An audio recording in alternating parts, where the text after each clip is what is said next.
और इसीलिए मैं बोल रहा हूं, आप लोगों की ताकत के बलबूते के ऊपर बोल रहा हूं, इस शहर की आवाम की ताकत के बलबूते पे बोल रहा हूं। अब की बार 40 पर इंशाअल्लाह हम लोग करके बताएंगे। खाली नाम का दादा ओरिजिनल दादा है शेख रशीद।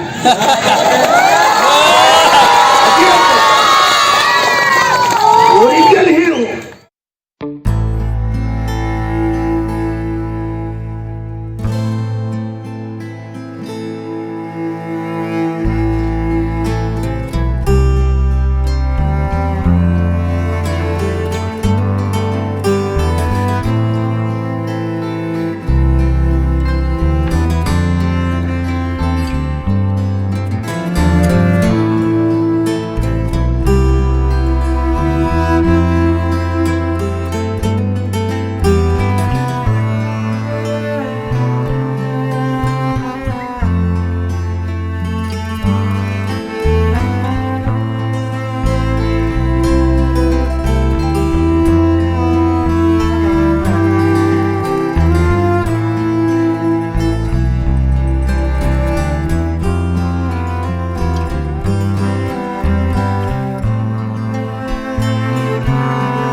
उस वक्त भी शहर ने 1 रुपया भी दिया था और वोट भी दिया था, लेकिन उस शख्स ने हमारे शहर को नहीं, महाराष्ट्र को नहीं, पूरे हिंदुस्तान में नाम खराब करके हमारे शहर कहा गया था, क्योंकि उस वक्त टीवी चैनल वालों ने उन्हें डंडी मार का किताब दिया था, नाकारा निकाब लगा दिया था। बड़े इत्मीनान के साथ, बहुत मुतमईन होने के बाद, बड़े यकीन के साथ मैं बोल सकता हूं कि आने वाले वक्त के अंदर अल्लाह के फजल करम से और आप लोगों की दुआओं से फिर से शेख आसिफ मालेगांव शहर के मेले बनेंगे। आप इसको लिख लो।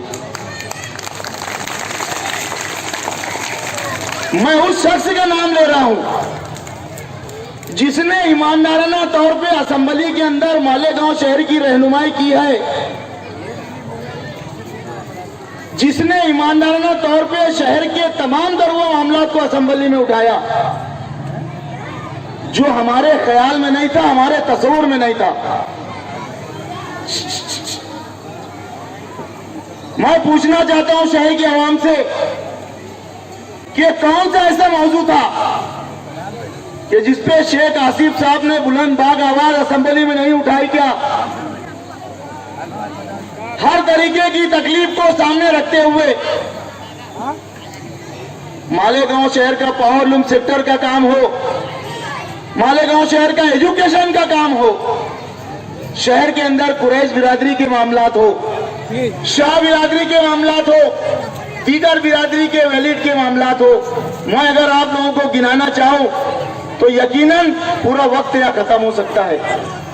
आज अगर हम वक्त को नहीं समझ पाए, हमारी जरूरत को नहीं समझ पाए, हमारे मसाइल को नहीं समझ पाए, तो याद रखना आने वाले वक्त के अंदर मालेगांव शहर के तमाम कामों का इतना बड़ा अंबार रहेगा कि उसको कोई साफ नहीं कर सकेगा।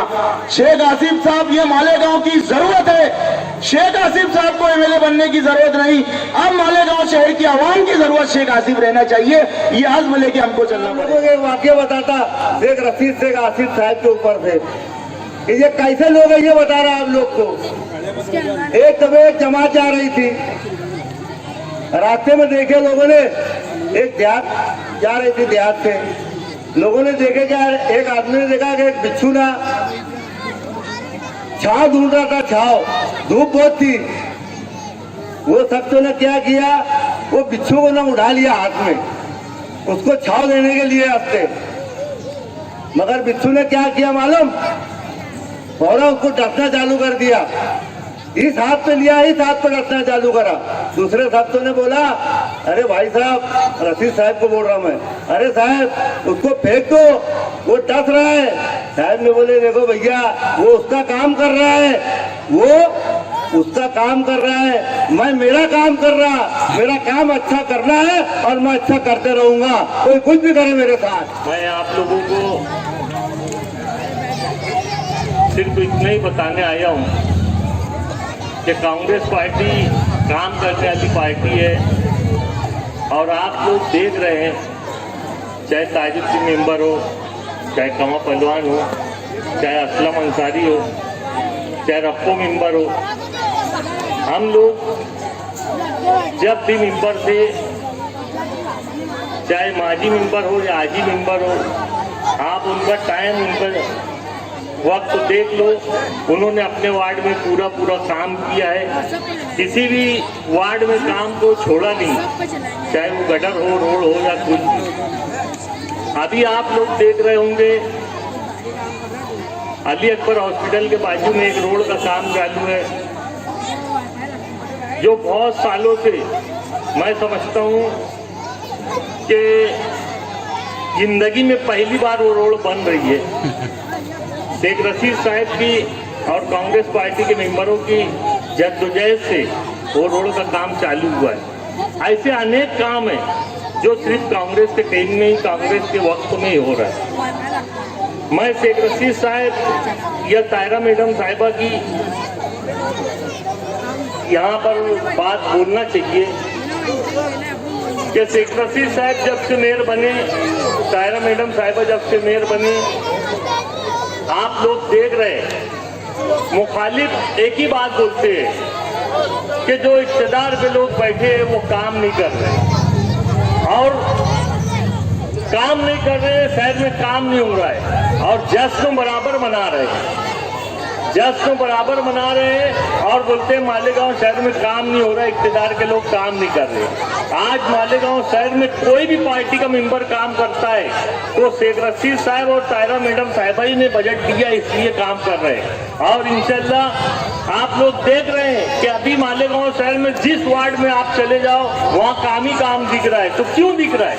अगर इक़्तिदार के लोग काम नहीं कर रहे तो फिर कौन काम कर रहा है? इक़्तिदार के लोगों ने ये बता दिया है कि हम काम करने वाले लोग हैं और मालेगांव शहर में आप जहां भी जाओ, किसी भी मेंबर, शेख रशीद साहब, तारा मैडम साहिबा ने ये नहीं देखा कि ये हमारी पार्टी का मेंबर है, ये हमारी पार्टी का मेंबर नहीं है। जिस पार्टी से भी मेंबर चुन के आया उसको उतना ही फंड बराबर देते हैं। अगर हमको 10 लाख का फंड दिया गया तो अपोजिशन वालों को भी 10 लाख का फंड दिया गया। अगर हमको 40 लाख का फंड दिया गया तो अपोजिशन को भी 40 लाख का फंड दिया गया। यानी किसी के साथ भेदभाव ना करते हुए, जबकि ये करना चाहिए। मैं शेख रशीद साहब को बारहा बोलता हूँ कि हमारे मेंबर को 40-40 लाख मिलने चाहिए, मुखालिफ को 10-10 लाख रुपए मिलने चाहिए। लेकिन शेख रशीद साहब बोलते नहीं, उनको भी वार्ड में जो जहाँ जो वो चुन के आए वहाँ हमारे लोग रहते, कांग्रेस पार्टी के मानने वाले रहते, इसलिए वहाँ भी काम होना चाहिए। और ये सोच शेख रशीद साहब की है। ये सोच की वजह से उन्होंने सबको बराबर का फंड दिया और मालेगांव शहर में आज आप जहाँ भी देखें वहाँ काम शुरू है। इंशाल्लाह रौनकाबाद हो, महवी नगर हो, अब्बास नगर हो या सलामताबाद हो, आप लोग इत्मीनान रखिए, जितनी भी गलियां हैं, जितने भी मेन रोड है वो सब बन के रहेंगे। हमारी मेंबरी खत्म होने के पहले इंशाल्लाह हम वो सब काम कर देंगे। सबसे पहले मैं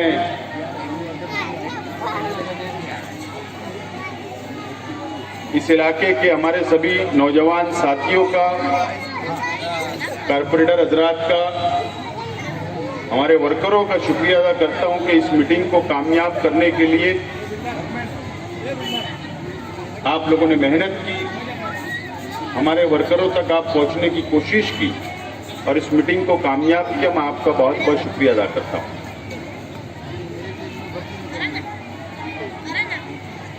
और सबसे पहले ये बात मैं आप लोगों को बताता चलूं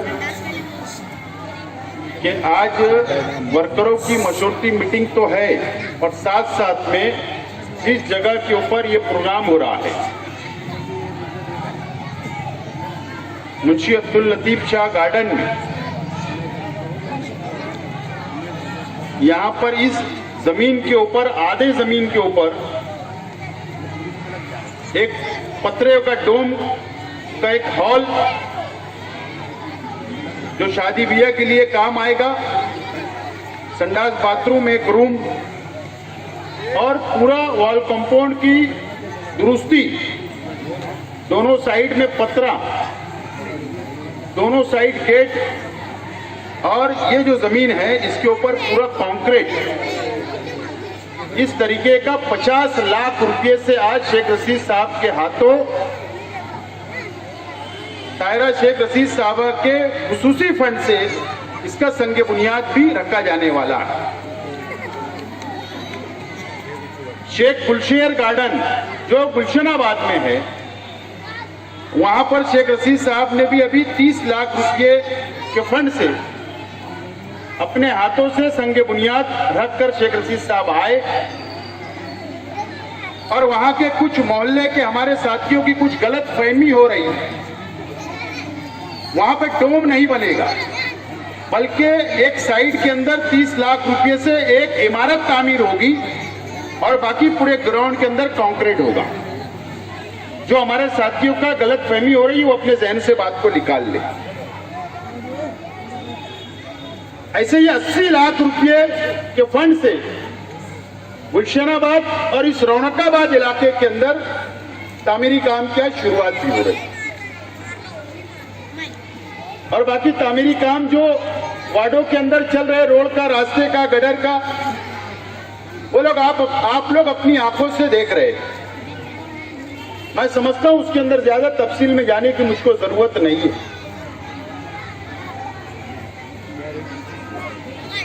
मैं खुसूसी तौर पर रौनकाबाद की आवाम से मैं माजरत चाहता हूं, माफी चाहता हूं, क्योंकि जब हमारे कुछ साथी यहां पर रौनकाबाद इलाके के अंदर दावतनामा तकसीम कर रहे थे तो शिकायत बहुत ज्यादा मिली। एक कारपोरेटर के, हमारी पार्टी के कारपोरेटर के ताल्लुक से मैं माजरत चाहता हूं कि हमारी मां बहनों को तकलीफ, इस इलाके की आवाम को तकलीफ अगर हो रही, हमारे वर्करों को तकलीफ हो रही, साफ सफाई का नज्म अगर खराब हो चुका या और दूसरे काम नहीं हो रहे हैं, तो आप लोगों ने 4 साल तकलीफ उठाई।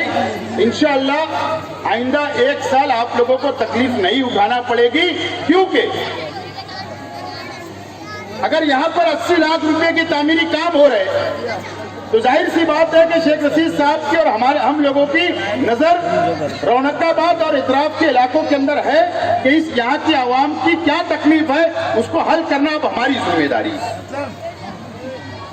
और इंशाअल्लाह जरूर आइंदा 1 साल हम लोग इसको मुकम्मल करने की कोशिश करेंगे। 1 साल से ज्यादा का अरसा गुजर चुका है। असेंबली के इलेक्शन खत्म होने के बाद से आज तक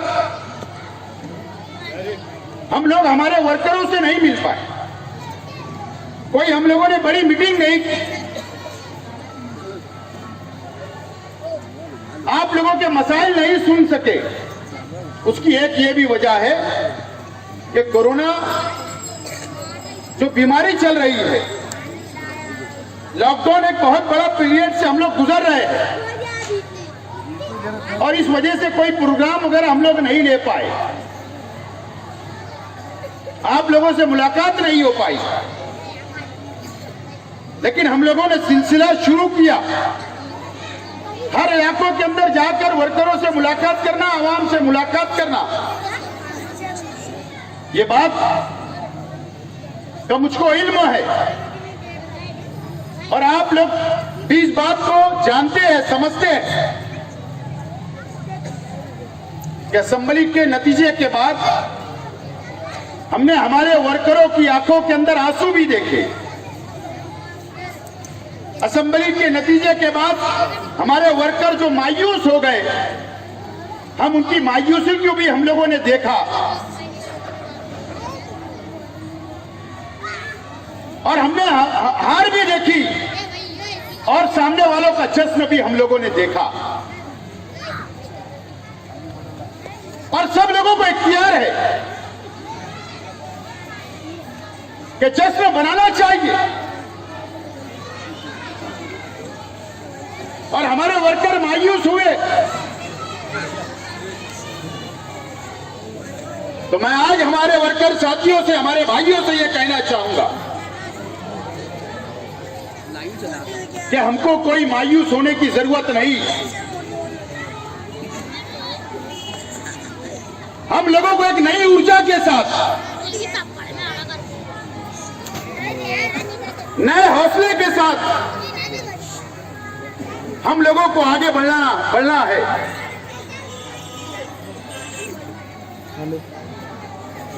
अगर कोई लोगों ने जीत हासिल की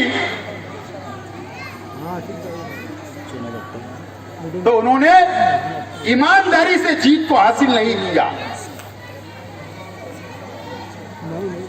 हमारे वर्कर कहीं कम नहीं पड़े, शहर की आवाम कहीं कम नहीं पड़ी।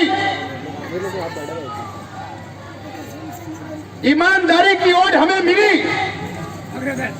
और हमारे मुखालिफ बेईमानी से, मक्कारी से और बोगस वोटों से चुन कर आए हैं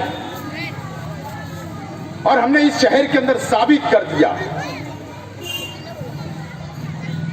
40,000 वोट डबल बढ़ाई गई। एक शख्स की कितनी वोट होना चाहिए? जो ईमानदार है, एक वोट होना चाहिए उस शख्स। लेकिन जब हम लोगों ने वोटें निकाली, जब हम लोगों ने उसके अंदर तहकीक की, जब हम लोगों ने स्पेशल सॉफ्टवेयर बनाया और हमारे हल्के की असेंबली की यादी के ऊपर जब हमने सर्च किया तो एक आदमी की 2 वोट, किसी की 3 वोट, किसी की 5 वोट, किसी की 8 वोट, किसी की 12 वोट और किसी की तो 16 वोट भी हम लोगों को मिली एक शख्स की। एक हमारी बहन अब्दुल्ला नगर की, उसकी 12 वोट है, 12 वोट। एक इस्लामपुरे का, एक बड़ी फैमिली का लड़का, उसकी 16 वोट है। अलग अलग यादियों के अंदर इस तरीके से एक साजिश रची गई, एक मक्कारी की गई और 40,000 वोट बोगस बढ़ाई गई और असेंबली को जीता गया। ये ईमानदारी की जीत नहीं, ये बेईमानी की और मक्कारी की जीत है। इसलिए हमको कोई मायूस होने की जरूरत नहीं है।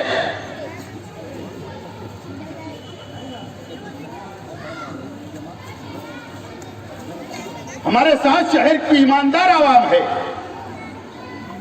आज भी हमारे कामों को, हमारे विकास कामों को शहर की आवाम पसंद करती है और हमको दोबारा इस शहर की आवाम के ऊपर पूरा यकीन है कि आने वाले कारपोरेशन के चुनाव में अब तो 40,000 वोट हमने कम कर दी और कोई ये सोचता होगा कि अब हम और वोट बढ़ा लेंगे, तो उन्होंने अपने दिमाग में से, अपने जहन से ये बात निकाल लेना। अगर आपने डबल वोट बढ़ाई तो हमको पता चल जाएगा कि कौन से घर वाले ने, कौन से शख्स ने, कौन सी यादी के अंदर, कौन से यादी नंबर के ऊपर वोट बढ़ाई, ये हमको तुरंत पता चल जाएगा।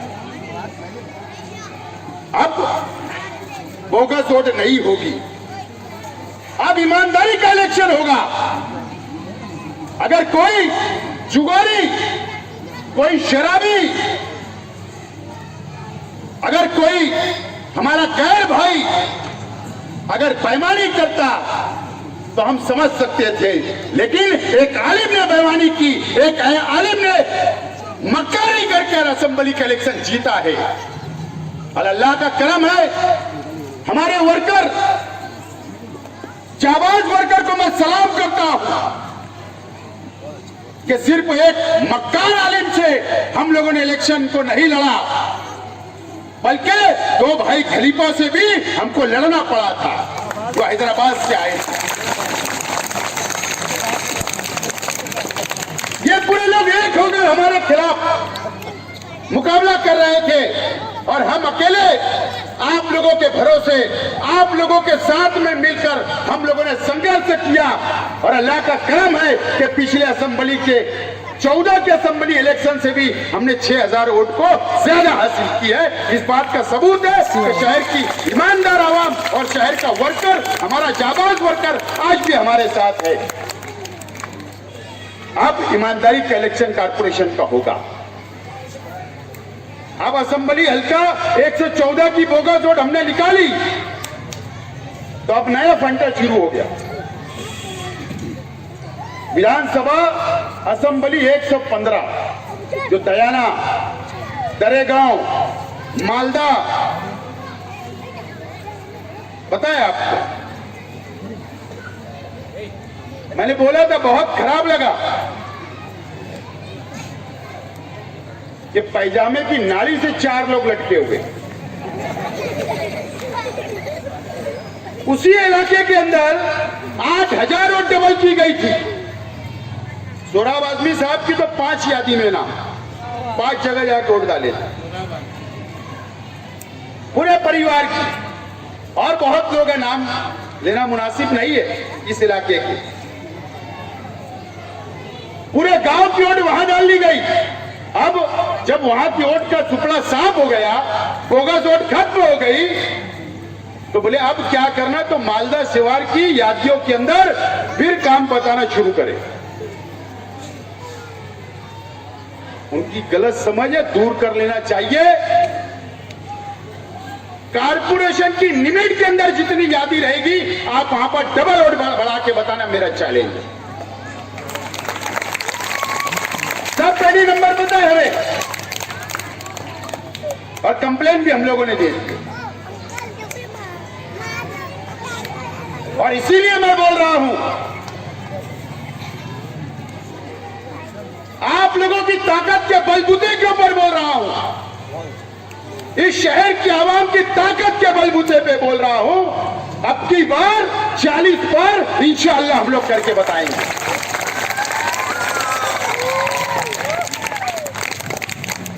आप लोगों का साथ रहा तो इंशाअल्लाह वो दिन भी हम लोग देखेंगे। शेख रशीद साहब की क़यादत में हमने 29 सीट चुनकर आप लोगों ने दिया था, 1 नंबर पार्टी बनाई थी। लेकिन अगर माजी भूल जाओगे तो हम फिर 40 पार नहीं कर सकते।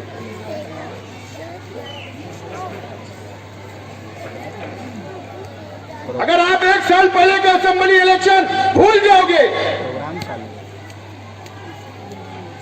अगर हमारे वर्करों की आंख के अंदर जो आंसू थे अगर वो भूल जाओगे, जो आपको टोल किया गया, आपको सताया गया, आपके घरों के आगे पटाखे फोड़े गए, हरा गुलाल खेला गया, अजान होती रही, मस्जिद की सहन के अंदर पटाखे फोड़े गए, अगर आप वो भूल जाओगे तो हम 40 पार नहीं कर सकते।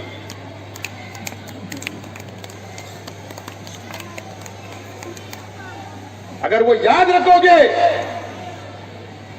और गलत सलत नारे दिए गए, अगर वो भूल जाओगे तो 40 पार नहीं कर सकते। अगर 40 पार करना है तो सब याद रखना पड़ेगा माजी, जब जाकर हम हमारे लक्ष्य के ऊपर पहुंचेंगे। और इंशाअल्लाह मुझे उम्मीद है इस शहर की आवाम के ऊपर पूरा भरोसा, पूरा विश्वास है, और हमारे वर्करों पर कि वो 40 का आंकड़ा जरूर हम लोग पार करेंगे।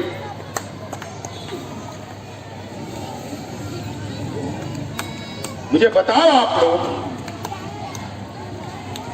1 साल से ज्यादा तो वक्त गुजर गया असेंबली के इलेक्शन को। हमारे शहर के एमएलए किसी ने भी बताना कि एक लफ्ज मालेगांव शहर के विकास के लिए बोला गया क्या, मजदूरों के लिए बोला गया क्या, झोपड़पट्टियों के लिए बोला गया क्या, बुनकरों के लिए बोला गया क्या,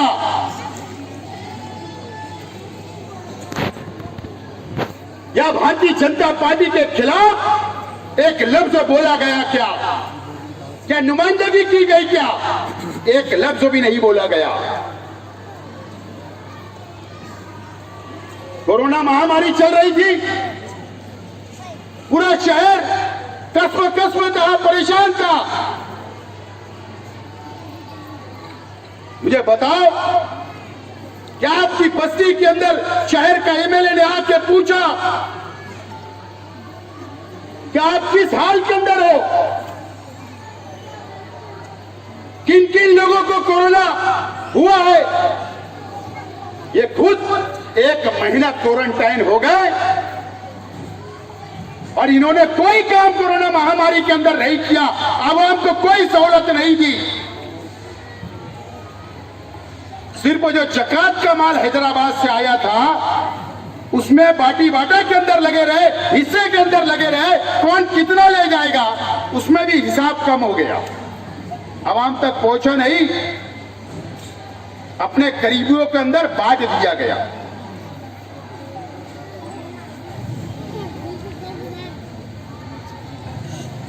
मुझे बताओ, हैदराबाद के 2 भाई खलीफा जो उन्होंने आकर यहां पर इस शहर की आवाम से ये वादा किया कि हर 2 महीने में हिसाब लेने के लिए नाकारा मैं आऊंगा, क्योंकि उनको पता था कि ये नाकारा इंसान को मैंने टिकट दिया, तो वो ये वादा करके शहर की आवाम से गए कि मैं 2 महीने के अंदर आकर हिसाब लूंगा। अब मालेगांव शहर की आवाम किस मुंह से आप आओगे? 15 महीने गुजर गए, आपने यहां का हाल नहीं पूछा। आप बीजेपी की एजेंटगिरी करने के अंदर लगे हुए हैं और आपने बिहार के अंदर सेकुलर हुकूमत को नहीं आने दिया और भारतीय जनता पार्टी को फायदा पहुंचाने का काम आपने बिहार के अंदर किया है।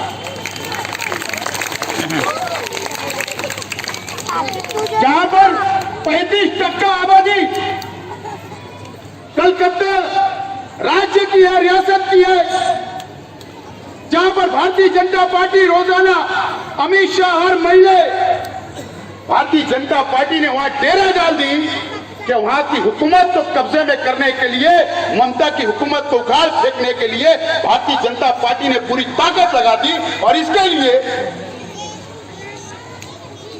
जो वहां पर मुसलमानों को हिफाजत ममता बनर्जी दे रही है, हिफाजत कर रही है, एनआरसी नहीं लगा रही, CAA नहीं लगा रही, NPR नहीं लगा रही, और वो वहां पर भले घड़ल्ले से ये बात भारतीय जनता पार्टी बोलती है कि बांग्लादेश के लोग घुस जाते हैं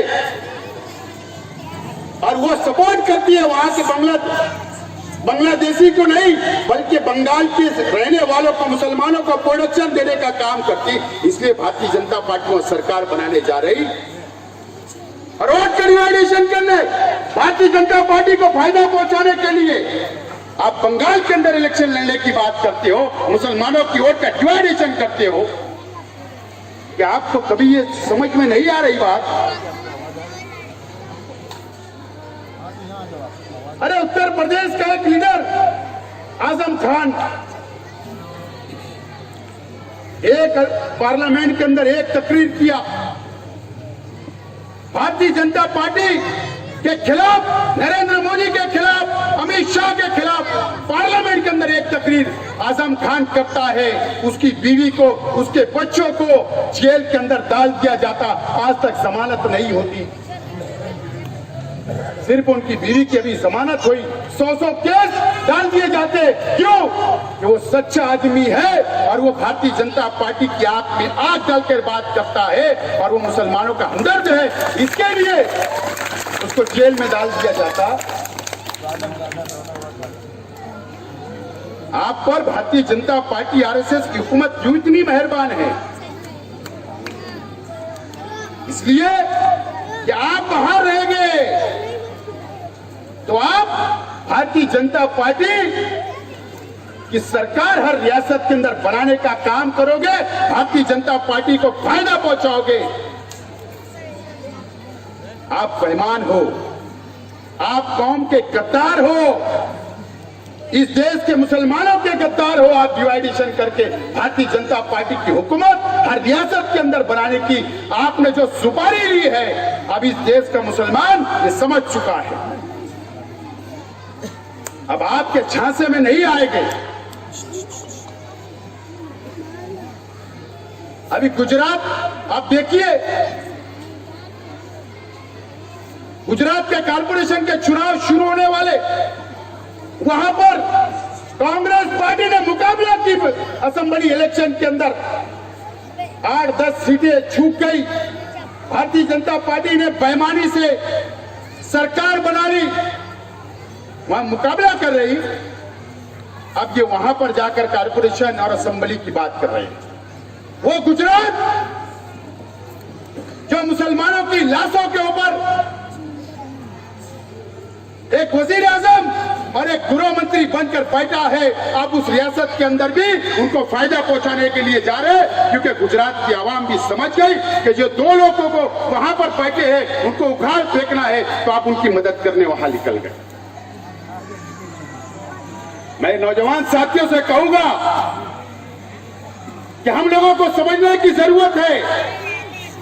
अगर हम नहीं समझे, कुछ लोग सिर्फ कुर्सी हासिल करने के लिए सियासत करते हैं, सिर्फ सत्ता कैसे मिल जाए इसकी कोशिश करते हैं। और ये शहर के अंदर भी वही यही हुआ, चाहे कोई भी पार्टी से एमएलए बनना था, बन गए। क्या हमको कुर्सी प्यारी नहीं है? क्या उस वक्त मुझे कुर्सी प्यारी नहीं थी? हमने कभी भी हमारे विचारों से, हमारी सोच से समझौता नहीं किया। हम सिर्फ शहर के मुसलमानों के फायदे के तो सोचते हैं, लेकिन हम जरूर छोड़गा के मुसलमानों के बारे में भी सोचते हैं। हम जरूर करजगौन के मुसलमानों के बारे में भी सोचते हैं। हम देहातों के मुसलमानों के बारे में भी सोचते हैं। इसलिए हम ये चाहते हैं कि यह शहर सेकुलर रहना चाहिए। यहां पर ऐसी पार्टियां नहीं होना चाहिए, भाजपा और एमआईएम जैसी पार्टियां जो इस मुसलमानों को नुकसान दे, दोनों पार्टियां हैं। मुझे बताओ, असेंबली का इलेक्शन के बाद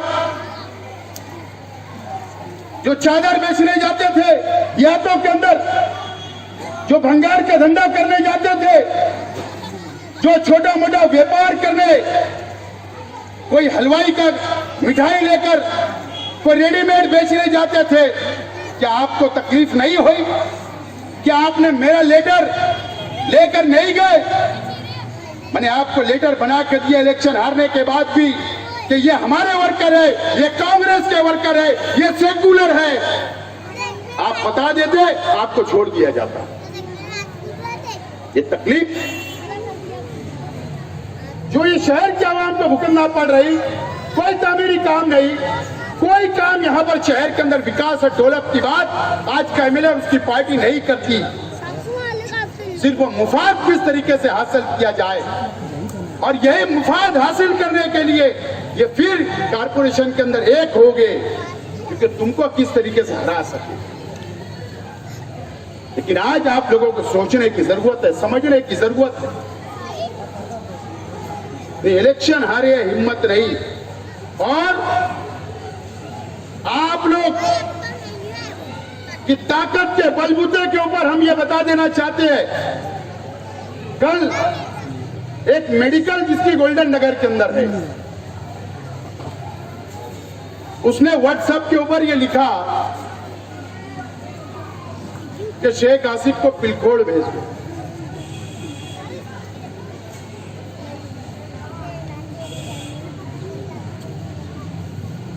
आप बताओ इसका जवाब मैं क्या दूं?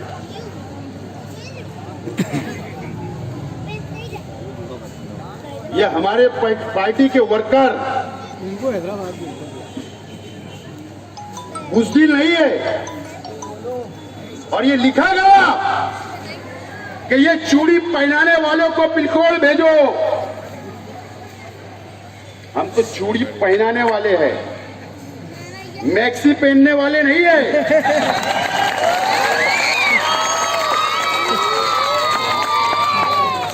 और याद रखना, अगर हमारे वर्करों को अगर इस तरीके की तनकीद की गई, दमबाजी की गई, तो हम लोग आज इंसानियत से चल रहे, कल इंसानियत भूल भी सकते, और इसका परिणाम चाहे फिर जो हो उसकी कोई हम परवाह करते नहीं। बहरहाल आज एक बात मैं जरूर कहना चाहता हूं कि शहर के अंदर जो क्राइम बढ़ रहा है, इतना क्राइम ये 1 सालों के अंदर बढ़ा है, उतना कभी ये शहर के अंदर क्राइम नहीं बढ़ा। मैं चाहता हूं कि ये YouTube चैनल वाले मेरे साथी भी मेरी बात को नोट करें। मैं ये शहर के डिपार्टमेंट, पुलिस डिपार्टमेंट से मेरा सवाल है कि स्टार होटल के पास जो 40 तलवार पकड़ी गई,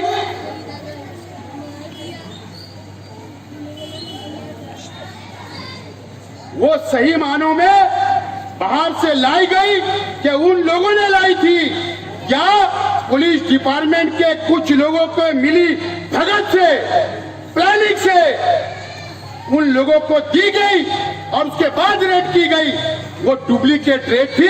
ऐसा मेरा सवाल पुलिस डिपार्टमेंट से, उसकी इंक्वायरी होना चाहिए। कौन से पुलिस वालों ने रेड की, किसने टीप की, कहां से तलवारें आई, किसने खरीदने पैसा दिया, इसकी चौकसी अब होना चाहिए।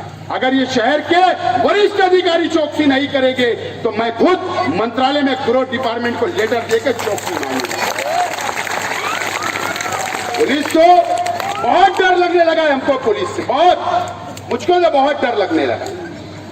अगर ये डुप्लीकेट, अगर ये प्लानिंग से, ये फेक, अगर इस तरीके की घटनाएं अगर इस शहर में होगी तो कहीं फेक इनकाउंटर हमारे जैसे लोगों का तो नहीं हो जाएगा। अरे हमारे पास पुलिस वाले आते हैं कि यार आप पुलिस के खिलाफ नहीं, आप किसके खिलाफ कंप्लेंट मत करो, समझाते हैं, कंप्रोमाइज कर लो, चलने दो धंधा, किसका भी चल रहा है धंधा चलने दो। अरे शहर हमारा है, यहाँ क्राइम हम बर्दाश्त नहीं करेंगे। ये शहर अमन अजीज हमें, ये शहर के अंदर अमन होना चाहिए, क्राइम हम पसंद नहीं करेंगे। जहां क्राइम होगा वहां आवाज हम उठाएंगे। ताज्जुब है,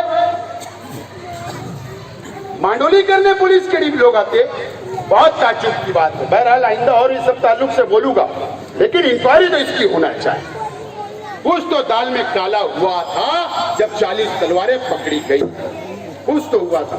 दोस्तों, आने वाले दिनों के अंदर आप लोगों को शेख रशीद साहब की क़यादत में हम लोगों को फिर एक मर्तबा नई ऊर्जा के साथ हम लोगों को अब की बार 40 पार का नारा देना है। बहुत बहुत शुक्रिया। अस्सलाम वालेकुम।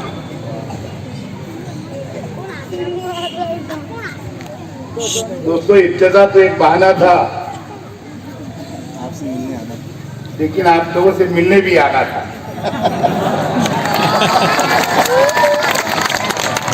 आप लोगों की शिकायत मेरे ताल्लुक से बढ़ गई थी, साहब आप आते नहीं, चौक चौराहे में आप बैठ भी रहे, और मुझे भी इस बात का एहसास था। और अब इंशाअल्लाह वो सिलसिला शुरू हो चुका है। बहाना कोई भी हो, लेकिन क्योंकि सियासी आदमी जो होता है, राजकीय इंसान जो होता है, वो अपनी खुराक हमेशा ढूंढते रहता है, और आप जो मेरे चाहने वाले हो, यही मेरी खुराक है। क्या बात है। साल भर से ठीक नहीं लग रहा था, ऐसा तो नहीं हुआ। उस दिन के बाद महापुर इलेक्शन आ गया, कुछ वक्त तो गुजरा नहीं, तो महामारी आ गई, लॉकडाउन लग गया, और उस पीरियड के अंदर कोई मीटिंगे, कोई प्रोग्राम लेने का मौका नहीं मिल रहा था। इसलिए बहरहाल हर इलाके के अंदर ये शिकायत बढ़ गई थी कि आपसे मुलाकात क्यों हो रही है, आपने आना जाना बंद कर दिया, आप ये रास्ता कायम करो, आना जाना शुरू करो, और उसके मुताबिक इंशाल्लाह शुरू हो गया। इस इलाके में 20 से लेकर के 19 तक दोनों ही वार्ड के अंदर आप लोगों ने 8 कारपोरेटर चुन करके दिए हमारे। एक उसके अंदर से बहुत विफल नाकारा दिखता है। जब रौनकाबाद के लोग, अब्बास नगर के लोग काम लेकर के जाते हैं तो बोलता है कि मुझे आप लोगों ने वोट थोड़ी दिया। अरे लेकिन अल्लाह के करम से शेख रशीद के जरिए अल्लाह ताला ने तुझे भी विरोध तो करवा लिया, उगट तो हुआ नहीं था। मैंने सोचा भाई ये कई मरतबा कभी आजाद लड़ा, कभी कोई और पार्टी से लड़ा। कुछ लोगों के, इधर के लोगों की डिमांड भी थी, आधे 25-50% लोगों की। तो मैंने भी सोचा था क्यों नहीं यार जाने दे, ऐसा भी एक इंसान को टिकट दे देना चाहिए, उसकी किस्मत जान दें। ऐसा वक्त तो आया कि बिल करो, लेकिन उसको बोलने को भी शर्म नहीं लगती। एक जगह बैठे रहता, कर्जे वाले आते रहते, गालियां सुनते रहता, और फिर भी डिक्टेटरी का बैठे रहता। और मैं अपने कारपोरेटर हो, कोई भी मैं बोलने चुपता नहीं हूं। गलत काम तो बहरहाल गलत काम है। आप लोग काम की बुनियाद के ऊपर वोट देकर के चुन के लाते हो, हमारा चेहरा देख करके चुन के लाते हो। और अगर आप लोगों के साथ अगर ऐसा बर्ताव रहा किसी का, तो बिल्कुल मैं बर्दाश्त नहीं करता। मेरे बहुत सारे आजी माजी कॉर्पोरेट और मेरे साथ ही खमा पहलवान यहाँ बैठे हुए हैं, साथ में खमा पहलवान हम मेंबर है। लेकिन ठीक है, अल्लाह ने आप लोगों की दुआओं से मुझे आगे चला दिया, आप लोगों का नुमाइंदा बना दिया, आप लोगों के जरिए अल्लाह ने। और अल्लाह हम लोगों से काम ले रहा है शायद, और आगे भी सिर्फ एक ही मकसद है, शहर के अंदर विकास करना, डेवलप करना, काम करना। अब उसके लिए 2-3 जगह अपन लोकसभा तो पहुंच नहीं सकते। एक असेंबली होता है और एक कारपोरेशन होता है।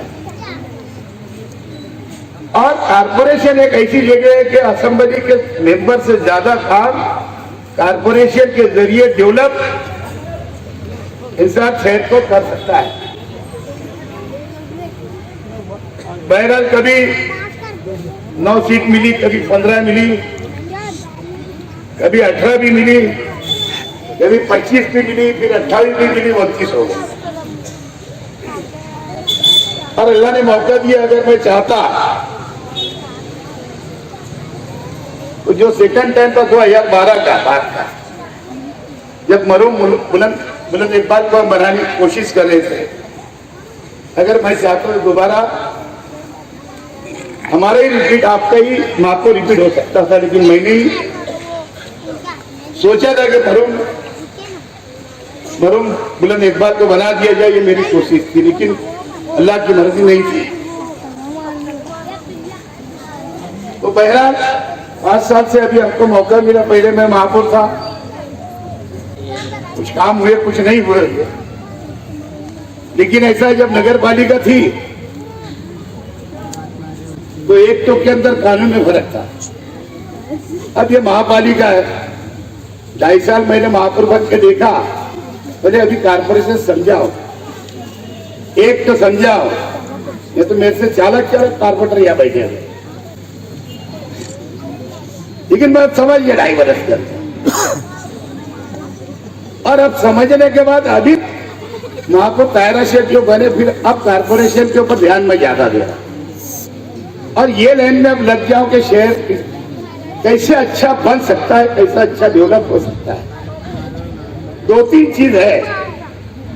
मालेगांव के अंदर हार्ड मिक्सर रोड नहीं चलने वाले, हमारे एक बड़ी कलाकारी है। रास्ता बनने से पहले नल कनेक्शन लेते थे,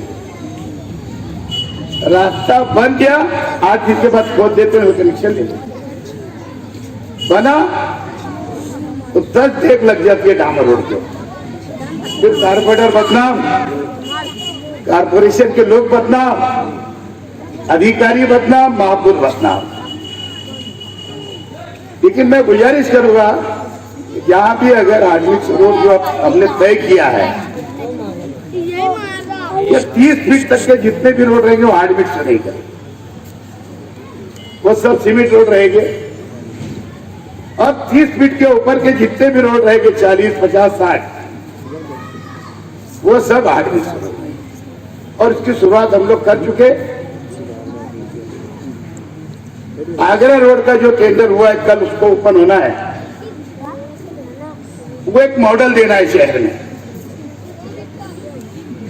और उसको लेकर के बहुत सारी जगह हम लोगों ने इस मरतबा सीमेंट रोड वार्डों के अंदर भी बनाना शुरू कर दिया, छोटी छोटी गलियों में भी। 20 नंबर वार्ड में भी अभी दाता नगर का पूरा हिस्सा दोबारा बन रहा है 8 साल के बाद, 2 साल के बाद, हर एक गलियों पूरी हो रही है। दोस्तों, आगे अगर शहर को डेवलप करना है तो 1 साल के बाद कारपोरेशन इलेक्शन है। हर हमेशा हमसे भी गलती होती, कभी कभी कोई ना कोई गलत आदमी को भी टिकट दे दिया जाता, लेकिन आप लोग चुन के दे देते। बहुत सारे इख्तिलाफ भी रहेंगे, बहुत मामला आएंगे भी, लेकिन अब सिंगल वार्ड है, बहुत सोच समझ के पैसे लेना है सभी को, आपको भी हमको भी।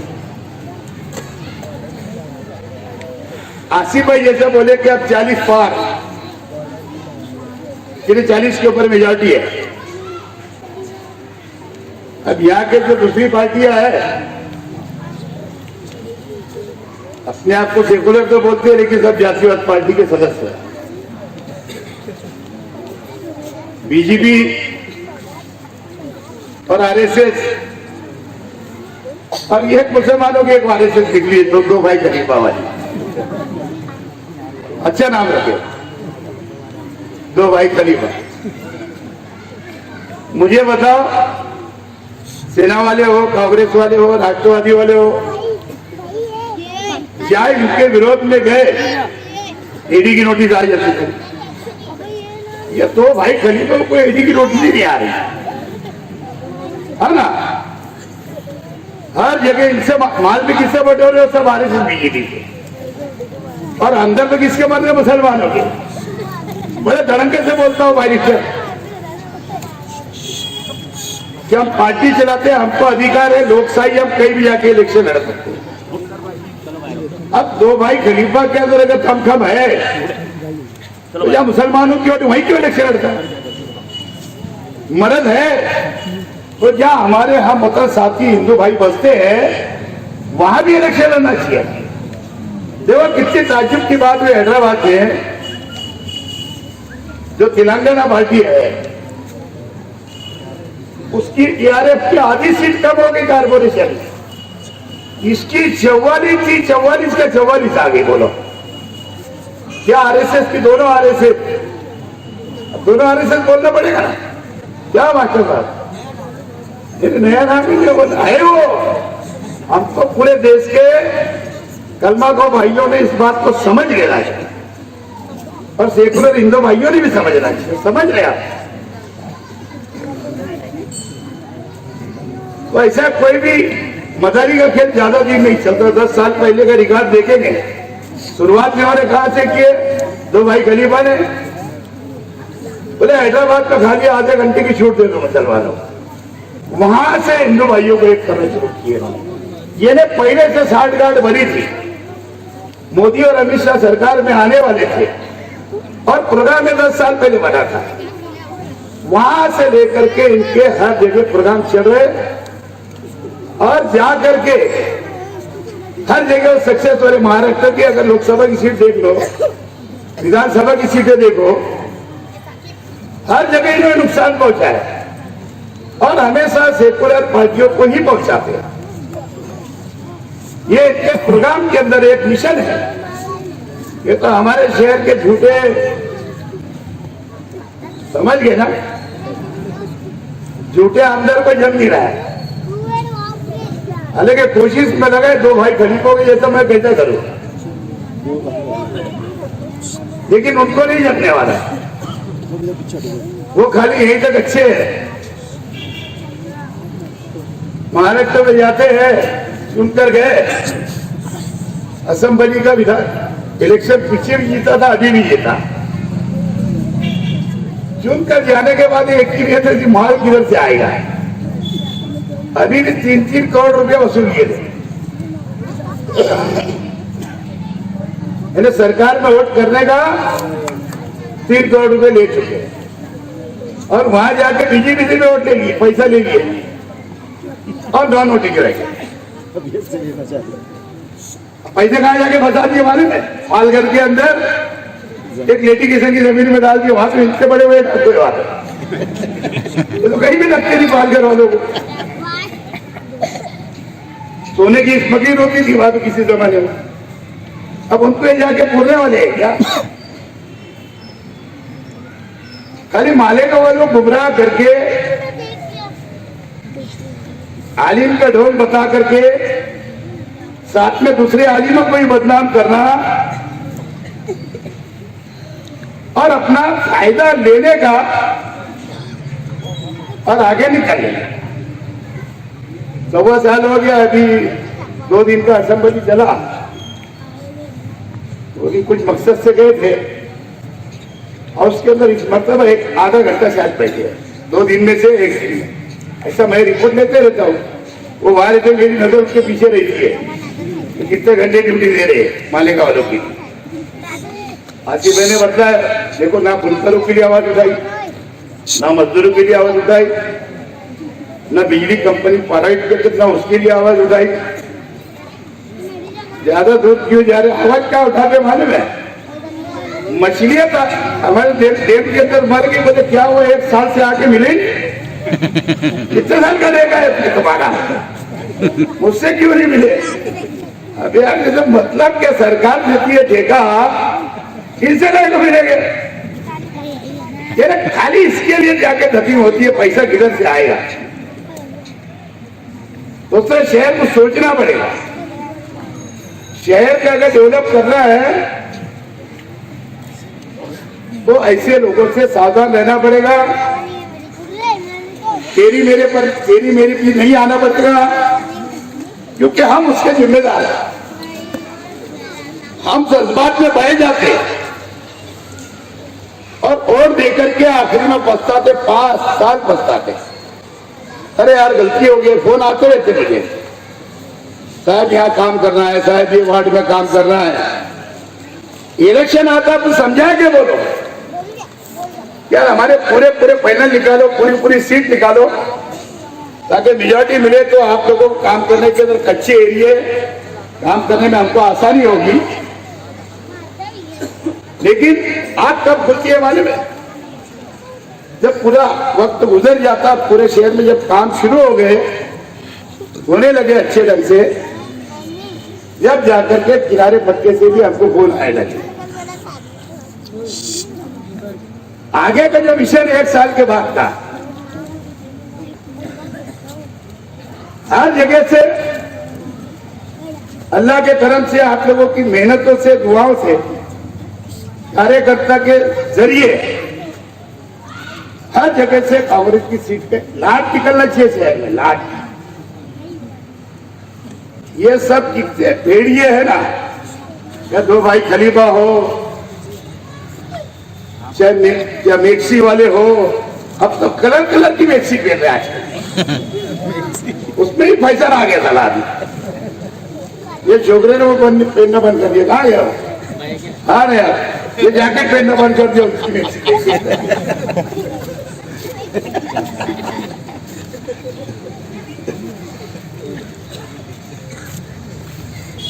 और 4 लोग को तो उन लोगों को बहुत फिक्र बढ़ गई।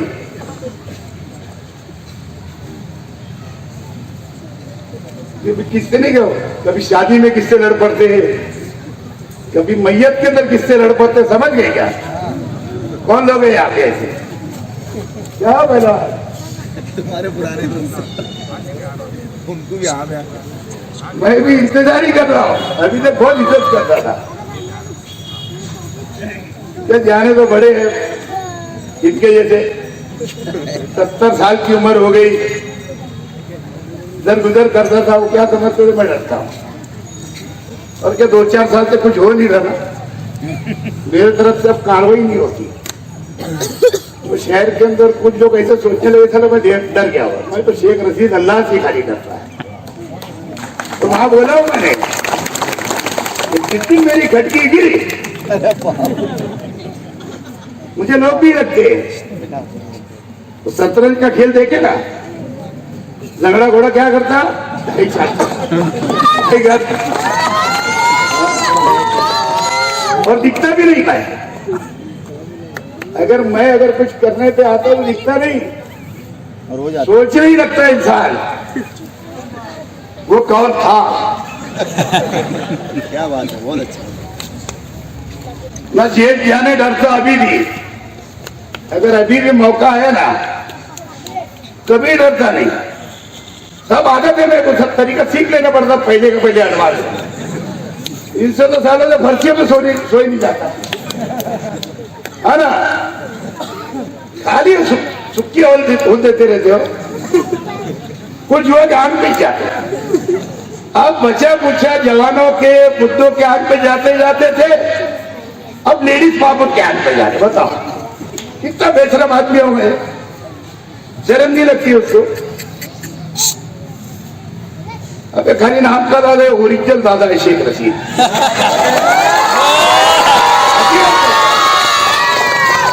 ओरिजिनल ही हूँ। चुने लोग बैठे बहुत सारे मेरे, देखे नहीं आपको तो, ये थोड़ा पहले सुधर गए तो मैं बहुत भाग कर सुधरा। हकीकत बात। तो इनको अभी भी समझ के लगती और मैं इंतजार ही कर रहा हूं। अभी हॉल के अंदर मीटिंगें शुरू होगी कभी ना कभी, यहाँ तो ऑनलाइन के अंदर उठकर आ गए थे महापुर को मारने के लिए, आंख पे जा रहे थे मार रहे। अब मैं भी क्या करता हूं, पे बैठकर हाथ बांध के बैठता हूं, क्या करता कर लेता हूं। अब मेरे पास कलम तो नहीं, लेकिन पॉलिटिशियन तो है, कानून तो है, एक तो है, सरकार तो है।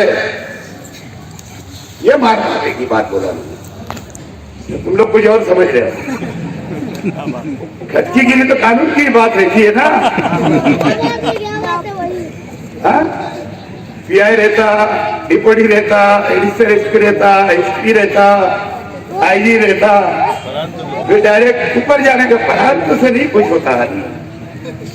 तड़ीपार कोई अहमियत नहीं रह गया, शहर इतना बड़ा हो गया आसिफ भाई, है ना। इनको अभी कुकरी मिसा है, गुंडा मिसा है, ऐसे काम में डालने का इन लोग, समझे। तड़ीपार अहमियत ये बहुत बड़ा शहर हो गया, इनको जेल में रखने का ऐसा विषय। ये तड़ीपार से ही डरते, जेल में जाने से डरते, ये फर्शी पे सोने से डरते मालूम। और ये आधे पुलिस के खबरी है, जैसे बड़े मियाँ वैसे छोटे मियाँ। अब ऐसे धंधे चल रहे क्या, धंधे से थोड़ी चलते। 4 पीस बोली चाली रेट, पुलिस डिपार्टमेंट को आजकल बोलना छोड़ दिया, मौका नहीं मिल रहा। नए साहब आया डिस्ट्रिक्ट एसपी, अरे गुलाब राव पाटिल किधर गया पता नहीं, उसको कभी बोलने भी नहीं आया, लेकिन बहुत कुटेगा अधिकारी निकल। कोई भी छोटा बड़ा गया छोड़ता ही नहीं था, बैठे ही तलवार लेके उधर आया तो समझता गिरेगी आया मैं। अभी कोई नया आया, कोई कुछ जाके बोला होगा तो जमीन वालों को जम दे रहा, हमारे कागज पत्र लेकर वही आया करके हमारे पहाड़वाड़ी। मैं एडिशनल एसपी बोला भैया 2 नंबर का धंधा है क्या, जमीन वालों को 2 नंबर का धंधा, रिजर्वेशन होगा तो वो भी कारपोरेशन का काम है। केलो जमीन है, अगर कोई बेच रहा है बिल सेठी लेआउट करके या बिल सेठी वाल कंपाउंड करके, मेरे समझ में नहीं, पुलिस ने भी क्या धंधा उठे अगर 2 नंबर के धंधे नहीं चले, अब जमीन वालों के पीछे पड़ जाएंगे क्या? हाँ, इलीगल कोई करता होगा वो अलग विषय। कोई जाके अगर कोई पराठ की कंप्लेंट भी करता तो बुला लेते, जबकि ये काम जो है पुलिस डिपार्टमेंट का नहीं होता, ये दीवानी का मैटर है। पुलिस डिपार्टमेंट से मैं बोल देना चाहता हूं, क्या करने का करो, मेरे कार्यकर्ताओं के, मेरे खानदान के, हमारे 2 नंबर के धंधे नहीं है। हम आंख बंद करके रहते हैं, हम किसी के बारे में कुछ बोलते भी नहीं। वो किससे हफ्ता खाता, क्या लेता, क्या देता, हमको कोई लेना देना नहीं। लेकिन अगर गलत तरीके से कोई काम हो गया, अगर उसको आप लोग नहीं रोकेंगे तो आसिफ भाई मेरे बेटे हैं, भाई इनका बाप हो, क्या बात है। ये 1 टेम आंसर है, मैं 2 टेम रहा। सरकार में सब मेरे साथ के मंत्री बैठे अभी भी, चाहे वो सेना के हो, चाहे कांग्रेस के हो, चाहे राष्ट्रवादी के। मैं जाके जिस दिन बैठूंगा आप सबको समझ में आएगा। मैंने बोलना बंद कर दिया था, लेकिन जो देख रहा हूं हर काम के थोड़ी बाजी के यहां तक आ गए गानी टेबल लोग, आसिफ भाई को बोलते हैं हमने तो पूरे गांव का ठेका ले लिया, पूरे 2 नंबर के धंधे का टेंडर उठाया 4 पीस का। तो अगर वसूली का टेंडर ही अगर उठाए तो मुझे जाके आईजीसी मिलना पड़ेगा, जिला एसपीसी मिलना पड़ेगा, आखिरी के अंदर पुलिस मुख्यालय के अंदर महाराष्ट्र के जाना पड़ेगा। या यही शिकायत है, इनको जाकर के टेंडर ले लो, तो चलो तो मर्डर हो दो, यहाँ पे टेंडर ले लो। भी चाहे तो धंधे और ले लो टेंडर के, क्या करते आप? मैं ये नहीं बोल रहा कि लीगल तरीके से धंधे नहीं होना चाहिए, होना चाहिए, लेकिन तुम एकदम इस तरीके के धंधे मत करो। अगर पुलिस का डिपार्टमेंट का कोई भी आदमी या सुन रहा होगा मेरी बात, तो एडिशन से भी समझाओ, यहाँ लोग को भी बोल दो। मेरा ठीक है, बहुत सारी बातें हो गई, 10 भी बज गया है। विकास की बात चल रही थी, अब मैं फिर विकास पे आ जाता हूँ। हलवाई लोग का कुछ काम रह गया, असलम भाई से फिर मेरी बात हुई। हलवाई बिरादरी से भी कहना चाहता हूँ कि शहर के अंदर बहुत बड़ी हलवाई बिरादरी है, हम काम करना जानते हैं और काम करके भी देंगे। आपका आसिफ भाई ने जो आपसे वादा किया था वो पूरा करेंगे हम, लेकिन मेरी गुजारिश है, जरा जो भटके हुए लोग हैं उनको जरा कलर कर लेना, आगे नुकसान ना कारपोरेशन के अंदर। सदर साहब बैठे इधर, पीछे बैठ गए कि इधर ही है ना? मेरे लोग एस्टिमेट बना रहे, असलम भाई हो जाएगा, एस्टिमेट में बजट दे दूंगा, इंशाल्लाह वो भी काम आपकी शुरुआत हो जाएगी।